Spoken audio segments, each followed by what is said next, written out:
প্রিয় দর্শক, আসসালামু আলাইকুম ওয়া রাহমাতুল্লাহি ওয়া বারাকাতুহু। এটা লজ্জার, এটা অপমানের। আমি সত্যিই বিস্মিত হয়েছি, হতবাক হয়েছি, হতচকিত হয়েছি। কিন্তু একই সঙ্গে মনে হয়েছে বাংলাদেশের ইতিহাসের সামনে আমরা আবারও এক কঠিন পরীক্ষার মুখে দাঁড়িয়ে আছি। বাংলাদেশের জাতীয় সংসদের প্রথম অধিবেশনে এমন একটি ঘটনা ঘটেছে যা শুধু রাজনীতির বিষয় নয়, এটি আমাদের স্বাধীনতার যুদ্ধের ইতিহাসের সাথে, মুক্তিযোদ্ধাদের সাথে, স্বাধীনতার সাথে এক গভীর অবমাননা।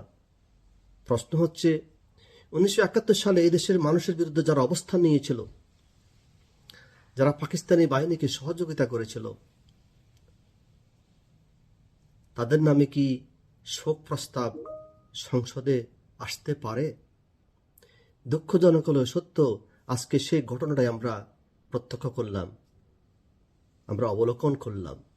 কি লজ্জার, কি বিস্ময়ের, কি অপমানের। প্রিয় দর্শক, সংসদের প্রথম অধিবেশনেই জামাত ইসলামীর পক্ষ থেকে একটি শোক প্রস্তাব আনা হলো, এবং এই শোক প্রস্তাবে যাদের নাম প্রস্তাব করা হলো তারা হলেন দেলোয়ার হোসেন সাঈদী, আলী হাসান মোহাম্মদ মুজাহিদ, মতিউর রহমান নিজামী, কাদের মোল্লা, আব্দুস সুবহান, একে ইউসুফ সহ অসংখ্য যুদ্ধ অপরাধীর নাম। এই ব্যক্তিরা সবাই আন্তর্জাতিক অপরাধ ট্রাইব্যুনালে যুদ্ধ অপরাধ দণ্ডিত, এবং অনেকেই ফাঁসির কাস্টে ঝুলেছেন। কিন্তু সংসদে বলা হলো তারা নাকি বাংলাদেশের জন্য গুরুত্বপূর্ণ অবদান রেখেছেন।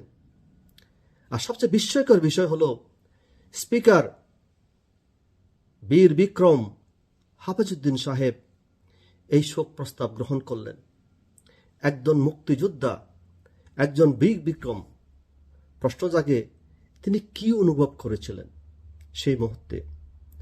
তিনি কিভাবে এই প্রস্তাব গ্রহণ করলেন? তার কি বুক কি একবারও কাঁপেনি? তার নিঃশ্বাস কি এক সেকেন্ডের জন্য বন্ধ হয়নি? তার কি একটুও অপরাধবোধ জাগেনি?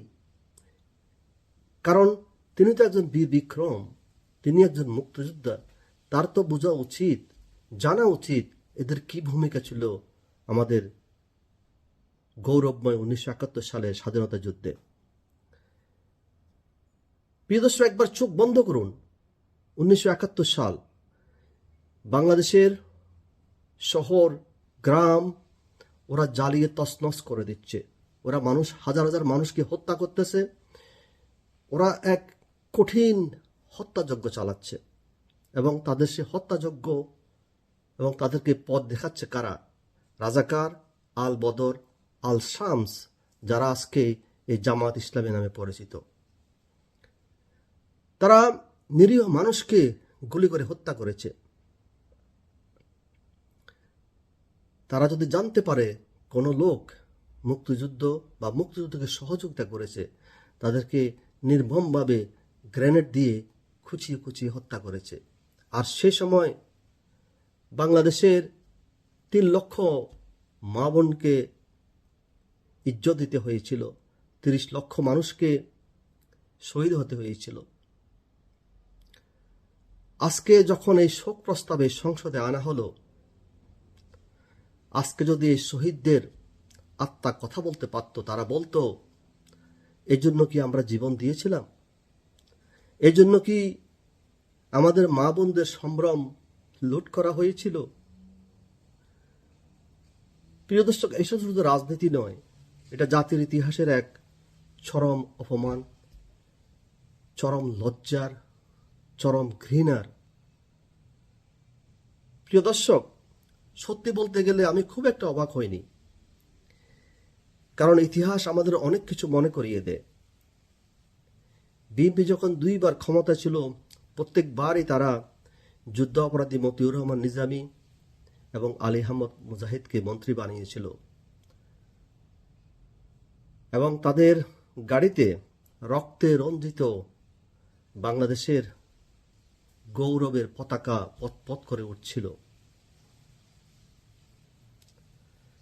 বিএনপি সেই দল যারা গোলাম আজমকে দেশে ফিরিয়ে এনে জামাত ইসলামের রাজনীতি করার সুযোগ করে দিয়েছিল।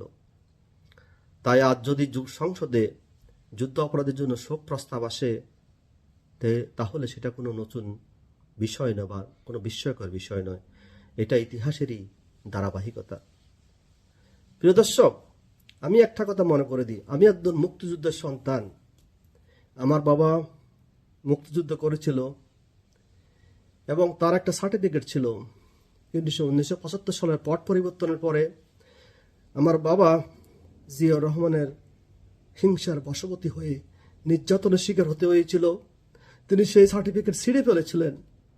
তারপরে আমাদের পুরো পরিবারের উপরে এসে এক নির্মম নির্যাতন নেমে এসেছিল। আজকে আমরা সারা বিশ্বের বিভিন্ন স্থানে অবস্থান করতেছি। আমরা অবস্থানে অবস্থান করে সফলতা অর্জন করেছি, কিন্তু মনে যে দুঃখ, যে বেদনা, যে বিস্ময়, কেন আমার বাবা এই দেশে যুদ্ধ করেছিলেন, যে দেশের সংসদে এখন যুদ্ধ অপরাধীদের নামে শোক প্রস্তাব নিয়ে আসা হয়। এর চেয়ে কলঙ্কর, এর চেয়ে হতাশার আর কিছু হতে পারে না। প্রিয় দর্শক, আমি একটু ইমোশনাল হয়ে গেছি, আমাকে ক্ষমা করবেন। রাজনীতিতে একটা কৌশল থাকে।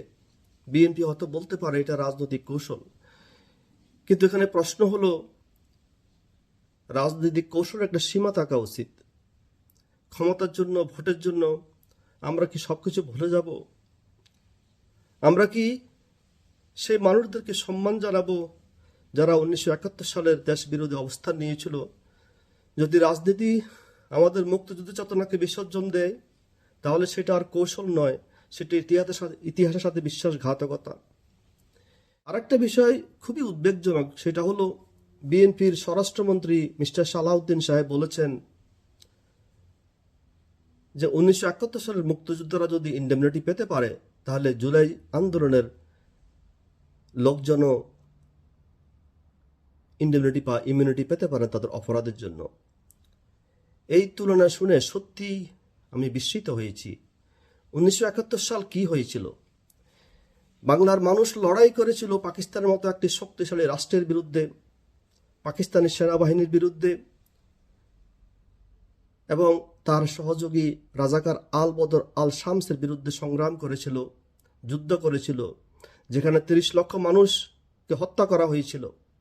30 লক্ষ মানুষ তাদের জীবন বিসর্জন দিয়েছিল এই দেশের জন্য। এবং সেই যুদ্ধের ফলাফল ছিল বাংলাদেশ নামের একটি স্বাধীন রাষ্ট্র, যেখানে একটি লাল সবুজের পতাকা সবাই আমরা ধারণ করি, একটি কল্যাণমুখী রাষ্ট্র, একটি গণতান্ত্রিক রাষ্ট্র। আর জুলাই 2024 সাল ছিল একটি সন্ত্রাসী আন্দোলন। এই আন্দোলন ছিল একটি সরকারের বিরুদ্ধে আন্দোলন, এটা ছিল রাজনৈতিক আন্দোলন। এটা কোনো একটা রাষ্ট্রের বিরুদ্ধে একটা রাষ্ট্রের আন্দোলন ছিল না, একটা সরকার পরিবর্তনের আন্দোলন ছিল। এবং সে আন্দোলনের ফলাফল ছিল একটা নতুন সরকারের পতন হওয়া, নতুন সরকারের আগমন।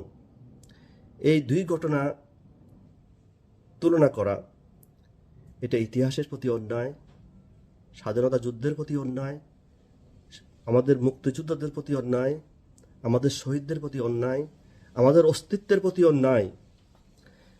বাংলাদেশের ইতিহাস খুবই স্পষ্টকাতর। এটা শুধু রাজনীতির গল্প নয়, এটা রক্তের ইতিহাস, এটা সংগ্রামের ইতিহাস, এটা ত্যাগের ইতিহাস। 30 লক্ষ শহীদের রক্ত, 3 লক্ষ নারীর ইজ্জত, এই ত্যাগের পরও দাঁড়িয়ে আছে এই বাংলাদেশ। তাই যারা 1971 সালের মুক্তিযুদ্ধকে ছোট করতে চায়, যারা রাজাকারদেরকে পুনর্বাসন করতে চায়, তাদের কর্মকাণ্ডকে স্বাভাবিক করতে চায়, তাদের মনে রাখা উচিত ইতিহাস কখনো কাউকে ক্ষমা করে না। আজ হয়তো যে ক্ষমতায় আছে, কেউ রাজনীতি করছে, কিন্তু শেষ পর্যন্ত সত্যই প্রতিষ্ঠিত হয়। এই যে কলঙ্কজনক অধ্যায় বাংলাদেশে রচিত হলো, এটা শুধু সূচনা মাত্র।